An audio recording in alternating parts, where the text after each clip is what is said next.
الحمدللہ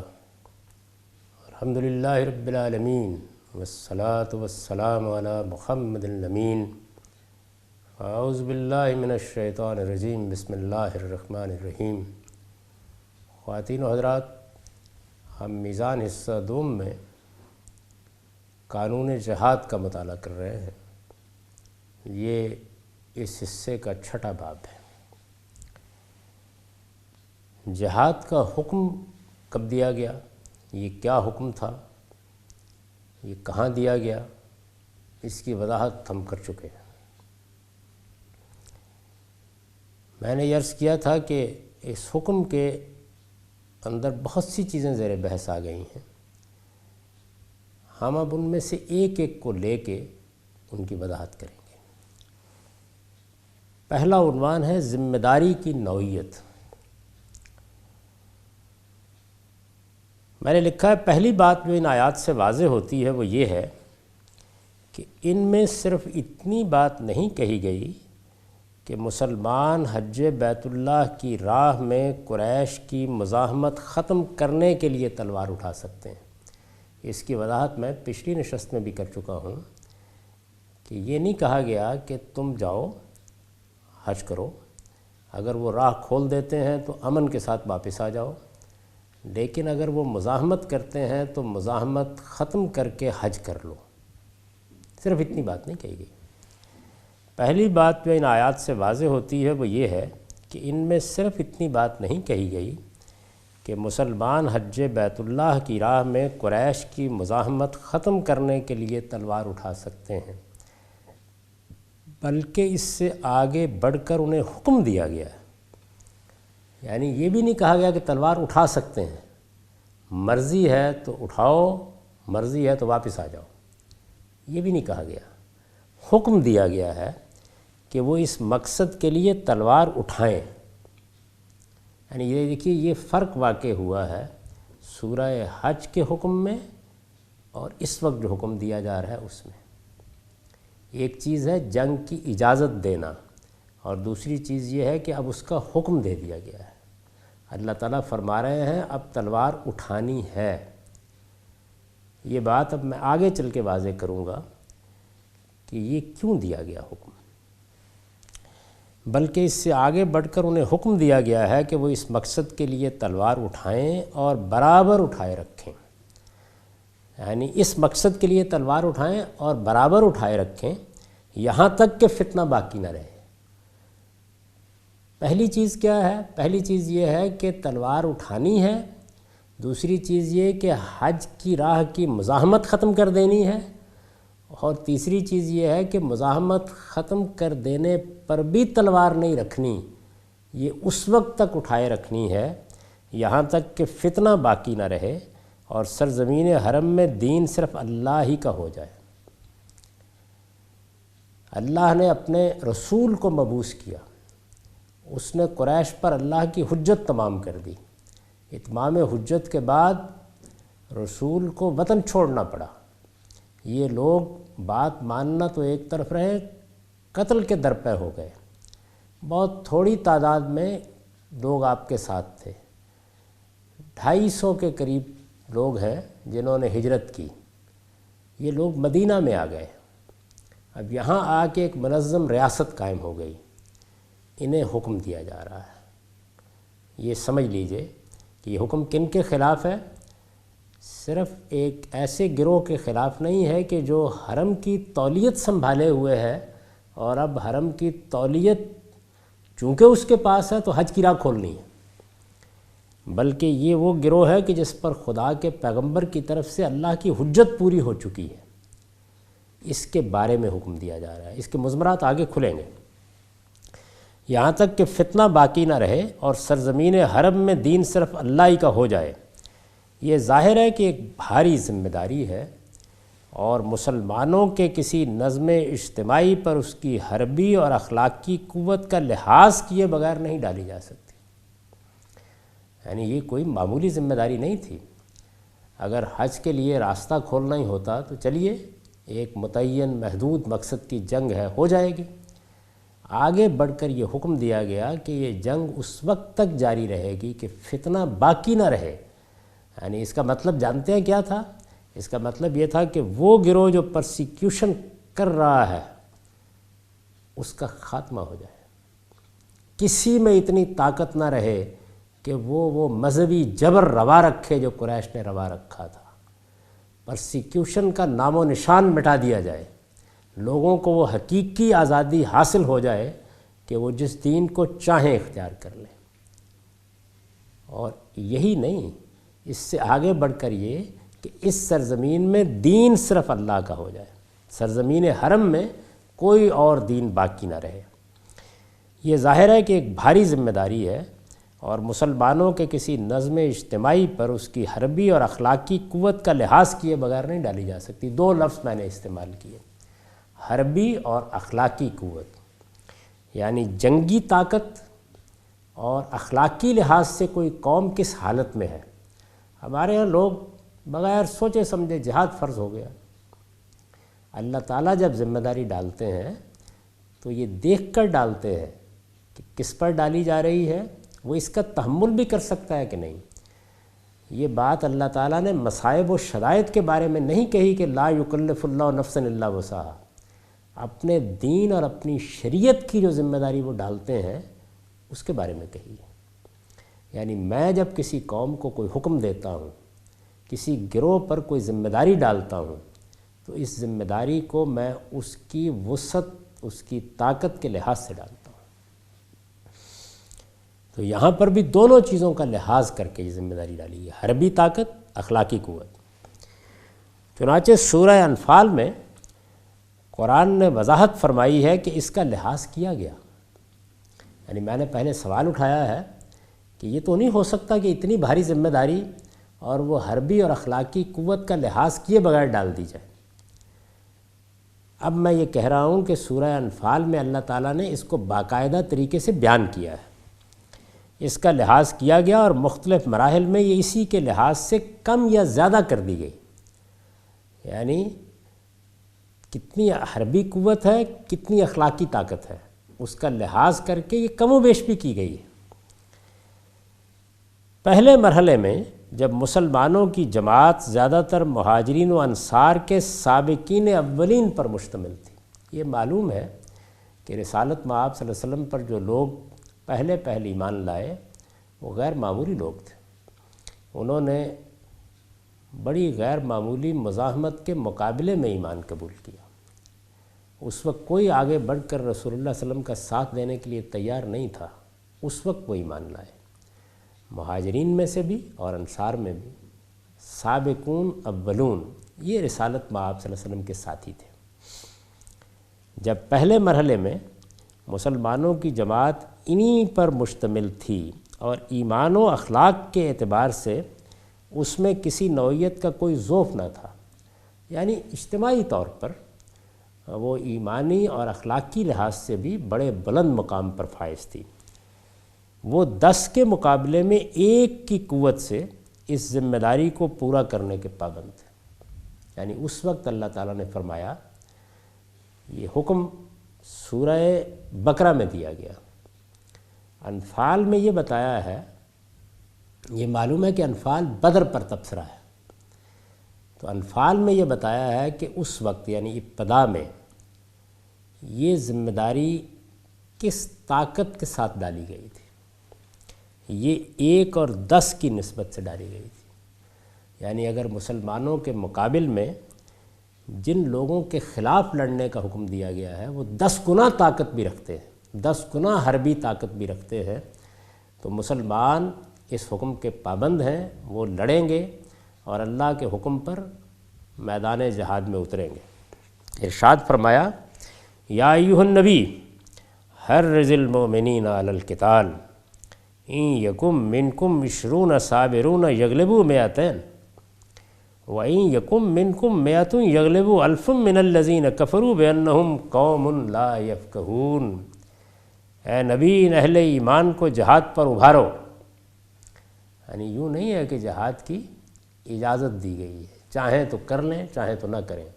اے نبی، اہل ایمان کو جہاد پر ابھارو، تم میں سے اگر 20 ثابت قدم ہوں گے تو وہ 200 پر غالب آئیں گے، اور اگر 100 ایسے ہوں گے تو ان کافروں کے 1000 پر بھاری رہیں گے، اس لیے کہ یہ بصیرت سے محروم لوگ ہیں۔ یہ دیکھیے، یہ 1:10 کے ساتھ ذمہ داری ڈالی گئی ہے، اور اس کی وجہ یہ بتائی گئی ہے کہ تمہارے مقابلے میں جو لوگ ہیں وہ بصیرت سے محروم لوگ ہیں، اور تم سچے اہل ایمان ہو۔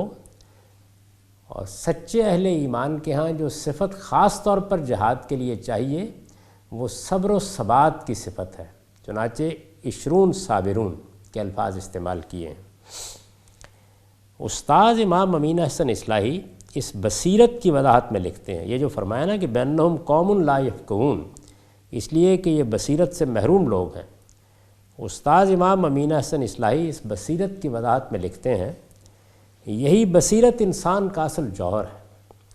اس بصیرت کے ساتھ جب مومن میدان جنگ میں نکلتا ہے تو وہ اپنے تنہا وجود کے اندر ایک لشکر کی قوت محسوس کرتا ہے، اس کو اپنے داہنے بائیں خدا کی نصرت نظر آتی ہے، موت اس کو زندگی سے زیادہ عزیز و محبوب ہوتی ہے، اس لیے کہ اس کی بصیرت اس کے سامنے اس منزل کو روشن کر کے دکھا دیتی ہے جو اللہ کی راہ میں شہید ہونے والوں کے لیے مخصوص ہے۔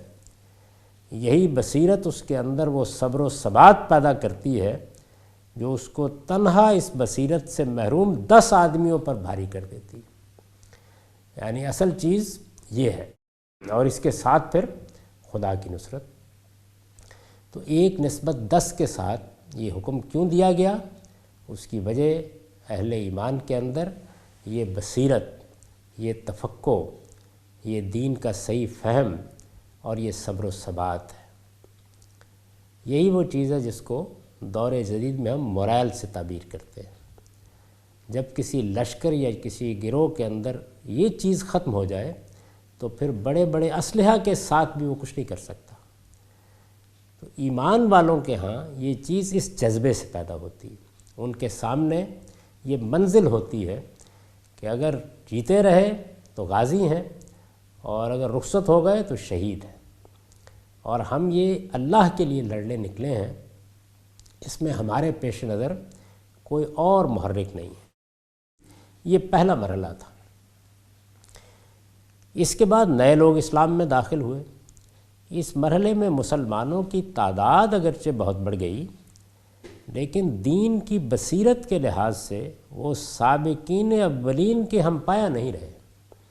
یعنی اب ہوا کیا، تعداد بڑھ گئی لیکن وہ جو ایمانی اور اخلاقی حالت ہے وہ بحیثیت مجموعی، یعنی یہ مطلب نہیں ہے کہ سیدنا ابو بکر صدیق رضی اللہ عنہ یا سیدنا عمر رضی اللہ عنہ یا اس طرح کے جلیل القدر صحابہ کے ہاں کوئی کمی آ گئی ہے، نہیں، بحیثیت مجموعی جماعت میں نئے لوگ بھی شامل ہو گئے ہیں، تو اس کی مجموعی حالت اس مقام پر نہیں رہی۔ وہ سابقین اولین کے ہم پایا نہیں رہے، تو اللہ تعالیٰ نے اس ذمہ داری کا بوجھ بھی ان پر ہلکا کر دیا۔ یعنی اب نوعیت تبدیل ہو گئی، اور فرمایا الآن خفف اللہ عنکم وعلم ان فیکم ضعفا فإن یکم منکم مئۃ صابرۃ یغلبوا مئتین وَإِن يَكُن مِّنكُمْ أَلْفٌ يَغْلِبُوا أَلْفَيْنِ بِإِذْنِ اللَّهِ وَاللَّهُ مَعَ الصَّابِرِينَ۔ اس وقت البتہ اللہ نے تمہارا بوجھ ہلکا کر دیا، بوجھ ہلکا کر دیا ہے، یعنی جہاد کا حکم تھا، فرض کیا گیا تھا، ذمہ داری ڈالی گئی تھی، اب اللہ تعالیٰ نے اس میں تخفیف کر دی ہے، اس لیے کہ اس نے جان لیا ہے کہ تم میں کچھ کمزوری آ گئی۔ یعنی اس کا باعث کیا بنا ہے؟ یہ نہیں ہے کہ مخالفین کے ہاں بصیرت میں اضافہ ہو گیا ہے، نہیں، تمہارے ہاں کچھ کمزوری آ گئی ہے، لہذا تم میں سے اگر 100 ثابت قدم ہوں گے تو 200 پر غالب آئیں گے۔ اس وقت کیا تھا کہ اگر تمہارے اندر 10 ہوں گے تو 100 پر غالب آئیں گے۔ اب فرمایا کہ تم میں سے اگر 100 ثابت قدم ہوں گے تو 200 پر غالب آئیں گے، اور اگر 1000 ایسے ہوں گے تو اللہ کے حکم سے 2000 پر بھائی رہیں گے۔ اب یہ دیکھیے قرآن مجید کا اسلوب ہے، دونوں باتیں بیان کر دی، یعنی یہ کہ ذمہ داری الآن خفف اللہ عنکم، اللہ نے تمہارا بوجھ ہلکا کر دیا ہے، ان الفاظ سے یہ بتا دیا کہ اب فرض بھی اتنی حربی طاقت کی نسبت سے ہوگا، اور آگے یہ اسلوب اختیار کیا کہ غلبہ بھی اسی کے نتیجے میں حاصل ہوگا، تو بتا دیا کہ میری نصرت بھی تب آئے گی۔ اور حقیقت یہ ہے کہ اللہ ان لوگوں کے ساتھ ہے جو اس کی راہ میں ثابت قدم رہیں، یعنی یہ ابھارا کہ اصل چیز ثبات قدم ہے، صبر و استقامت ہے، اس کی کتنی قوت ہے اس کے لحاظ سے ذمہ داری بھی ڈالی جائے گی، اسی کے لحاظ سے اللہ کی نصرت بھی آئے گی۔ یہی معاملہ مہمات کی ضرورت کے لحاظ سے بھی ہوا، یعنی ایک پہلو تو یہ ہے نا کہ ذمہ داری کتنی ڈالی گئی، کب ڈالی گئی، ایک یہ ہے کہ خود جو مہم درپیش ہے اس میں کتنی ضرورت ہے۔ بدر و احد اور تبوک وغیرہ کے مواقع پر ہر مسلمان کو اس ذمہ داری کا مکلف ٹھہرایا گیا، یعنی جہاد کے معاملے میں ایک تو یہ ہوا کہ ذمہ داری کب آئے گی، اور دوسرے یہ ہے کہ مارکے کی نوعیت کیا ہے، سب لوگوں کی ضرورت بھی ہے یا نہیں۔ بدر و احد اور تبوک وغیرہ کے مواقع پر ہر مسلمان کو اس ذمہ داری کا مکلف ٹھہرایا گیا، اور جن لوگوں نے اس مقصد کے لیے نکلنے میں کمزوری دکھائی انہیں اللہ تعالیٰ کی طرف سے سخت محاسبے کا سامنا کرنا پڑا۔ تو اس سے یہ معلوم ہوا کہ بعض حالات میں جہاد اس طرح فرض ہو جاتا ہے کہ آدمی اگر اس کے لیے نہ نکلے تو اللہ تعالیٰ کی طرف سے مواخذے کا اندیشہ ہے۔ یہی معاملہ بدر و احد اور تبوک کے موقع پر ہوا، یہاں تک کہ ایک موقع پر انہیں وعید سنائی گئی کہ وہ اگر اپنے اہل و عیال اور مال و منال کو اللہ کی راہ میں جہاد سے زیادہ عزیز رکھتے ہیں تو انتظار کریں کہ اللہ اپنا فیصلہ صادر فرمائے اور انہیں بھی اسی انجام سے دوچار کر دے جو رسول کی تکذیب کرنے والوں کے لیے مقدر ہو چکا ہے۔ یہ سورہ توبہ میں فرمایا ہے، یعنی ایک موقع ایسا بھی ہے کہ جس میں ذمہ داری کی یہ نوعیت ہو گئی، قوت موجود ہے، حربی طاقت کا تناسب ٹھیک ہے، اخلاقی لحاظ سے بھی بحیثیت مجموعی جماعت میں کمزوری نہیں، سب پر ذمہ داری ڈال دی گئی ہے، لہذا کوئی آدمی بھی اگر پیچھے رہے گا تو وہ سن لے کہ اس کا نتیجہ کیا ہوگا۔ لیکن جن مہمات کے لیے سب مسلمانوں کے نکلنے کی ضرورت نہ تھی، یعنی بدر احد تبوک میں سب کی ضرورت ہے، لیکن ایسی بھی مہمات تھیں کہ جن میں سب مسلمانوں کے نکلنے کی ضرورت نہ تھی، ان کے موقع پر اللہ تعالیٰ نے واضح فرما دیا کہ اب معاملہ درجہ فضیلت حاصل کرنے کا ہے، اور یہ درجہ فضیلت اگرچہ کوئی معمولی چیز نہیں ہے، مگر جہاد کے لیے نکلنے کی ذمہ داری اس وقت تمام مسلمانوں پر عائد نہیں ہوتی، یعنی مسلمانوں کے اوپر جہاد اور قتال کی جو ذمہ داری ڈالی گئی ہے اس میں دیکھیے کیا چیزیں ہیں جن کا لحاظ رکھا گیا ہے۔ حربی طاقت کتنی ہے، اخلاقی قوت کیسی ہے، اور پھر یہ کہ ایسا نہیں ہے کہ ہر وقت یہ ہر شخص پر فرض ہو جاتا ہے، نہیں، مہم کی نوعیت کیا ہے اس کے لحاظ سے اللہ تعالیٰ اس کو فرض کر رہے ہیں، حکم دے رہے ہیں، ذمہ داری ڈال رہے ہیں۔ ارشاد فرمایا لا یستوی القاعدون من المؤمنین غیر اولی الضرر والمجاہدون فی سبیل اللہ باموالہم وانفسہم فضل اللہ المجاہدین باموالہم وانفسہم علی القاعدین درجہ وکلا وعد اللہ الحسنی وفضل اللہ المجاہدین علی القاعدین اجرا عظیما درجات منہ ومغفرہ ورحمہ وَكَانَ اللَّهُ غَفُورًا رَحِيمًا۔ مسلمانوں میں سے جو لوگ کسی معذوری کے بغیر گھر بیٹھے رہیں اور جو اللہ کی راہ میں اپنے جان و مال کے ساتھ جہاد کریں، دونوں برابر نہیں ہو سکتے۔ یہ بتا دیا کہ بغیر کسی عذر کے ایک آدمی میدان جہاد میں نہیں گیا تو درجے کے لحاظ سے تو برابر نہیں ہو سکتے۔ جان و مال کے ساتھ جہاد کرنے والوں کو اللہ تعالیٰ نے بیٹھے رہنے والوں پر ایک درجہ فوقیت دی ہے، اور یہ حقیقت ہے کہ دونوں سے اللہ کا وعدہ اچھا ہے، یعنی ایک درجہ فضیلت دی ہے لیکن بیٹھے رہنے والوں کے لیے مواخذہ نہیں ہے، وہ گناہگار نہیں ہوئے، اور یہ حقیقت ہے کہ دونوں سے اللہ کا وعدہ اچھا ہے، اور یہ بھی کہ مجاہدین کو بیٹھ رہنے والوں پر اللہ نے ایک بڑے اجر کی فضیلت عطا فرمائی ہے، اس کی طرف سے درجے بھی اور مغفرت بھی اور رحمت بھی، اور اللہ بخشنے والا ہے، بڑا مہربان ہے۔ یعنی فضیلت کو تو اس شان کے ساتھ بیان کیا، اور اس میں کوئی شبہ نہیں ہے کہ اگر کوئی آدمی اپنے آپ کو جہاد و قتال کے لیے پیش کرتا ہے، جب وہ ہو رہا ہو، جب اس کے شرائط پورے ہوں، جب ریاست کی طرف سے مسلمانوں کے نظم اجتماعی کی طرف سے بلا لیا گیا ہے، تو جو آدمی اپنے آپ کو اس کے لیے پیش کرتا ہے اس کی بڑی فضیلت ہے۔ وہ فضیلت اللہ تعالیٰ نے جہاں جن الفاظ میں بیان کی ہے، وہ دیکھیے اپنے اندر کیا دل نوازی رکھتے ہیں۔ یہ فرمایا ہے کہ اللہ نے ایک بڑے اجر کی فضیلت عطا فرمائی ہے، اس کی طرف سے درجے بھی اور مغفرت بھی اور رحمت بھی۔ یہ بڑا دل نواز اسلوب ہے، بڑی بشارت ہے۔ لیکن جو آدمی اس فضیلت کے لیے نہیں نکلا گھر سے، یہ اس موقع کی بات ہے کہ وہ مواخذے میں نہیں ہے۔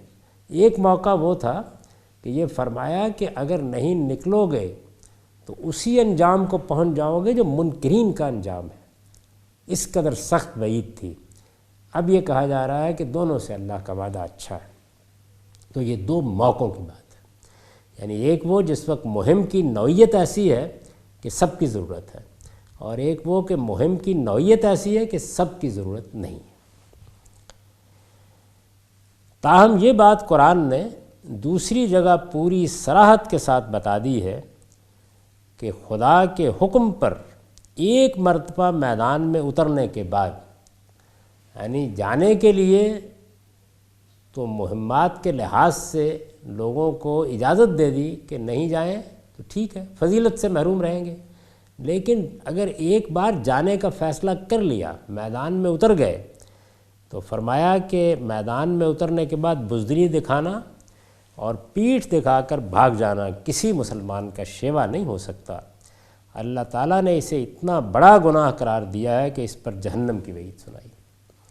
یعنی یہ سمجھ لیجئے کہ جہاد حربی قوت اور اخلاقی قوت کے لحاظ سے فرض ہوا، پھر مہمات کے لحاظ سے فرد پر بھی فرض ہوا، اور ایک فرض کفایہ کی حیثیت بھی اختیار کر گیا۔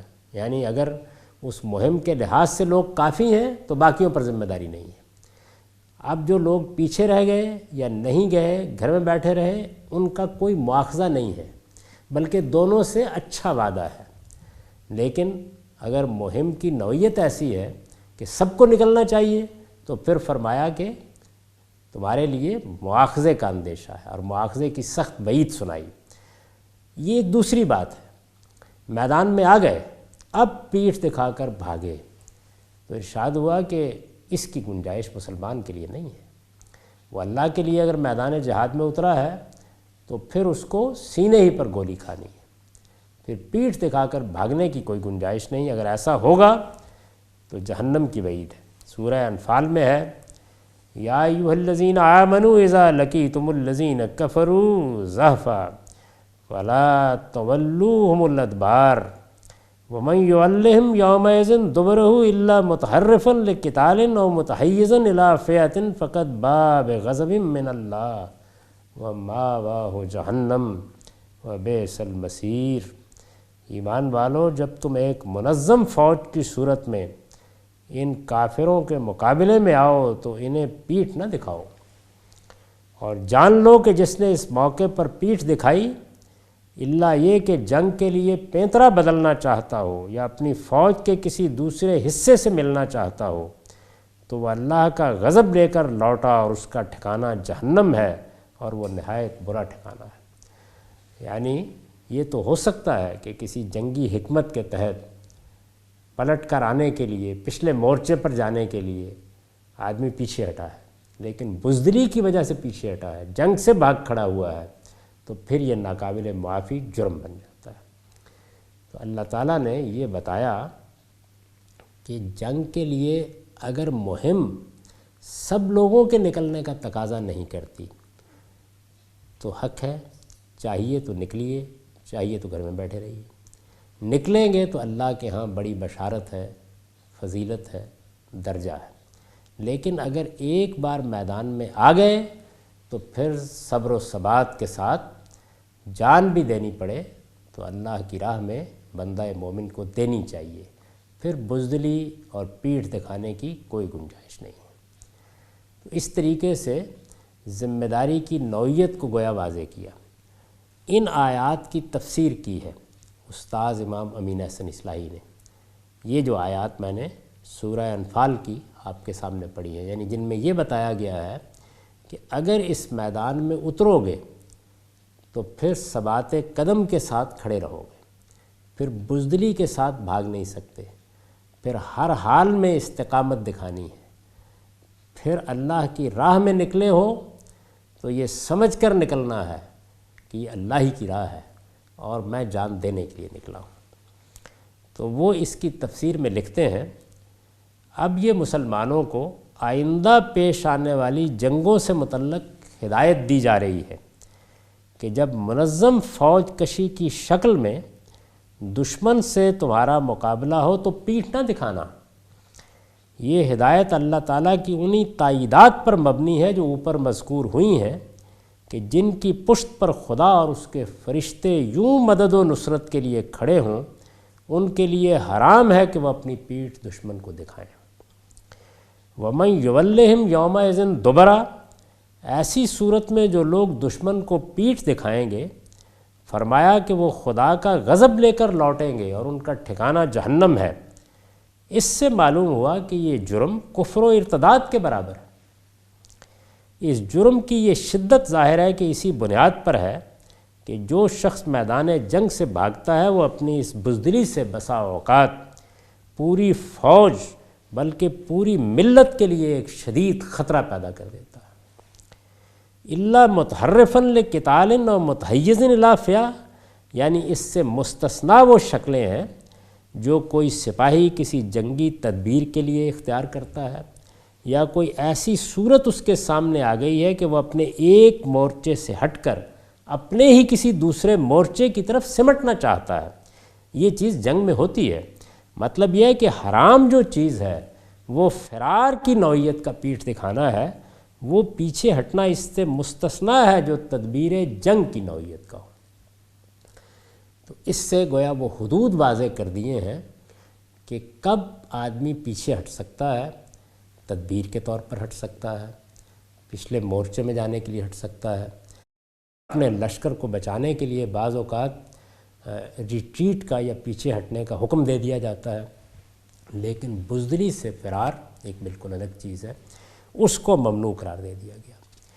ان قرآن مجید کی تصریحات سے جو چیزیں بالکل متعین ہو کر سامنے آتی ہیں، اب آگے میں نے ان کو بیان کیا ہے۔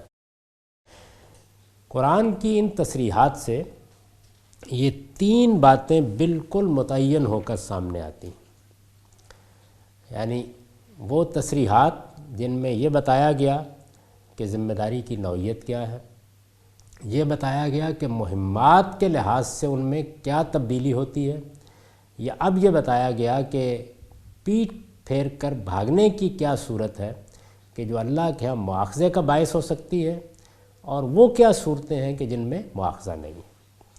تو اس میں اب پورے قانون کو میں نے نکات کی صورت میں بیان کر دیا ہے۔ یہ تین نکات ہیں، اور ان تین نکات سے ذمہ داری کی نوعیت ایک بالکل قانون کی صورت میں سامنے آ جاتی ہے۔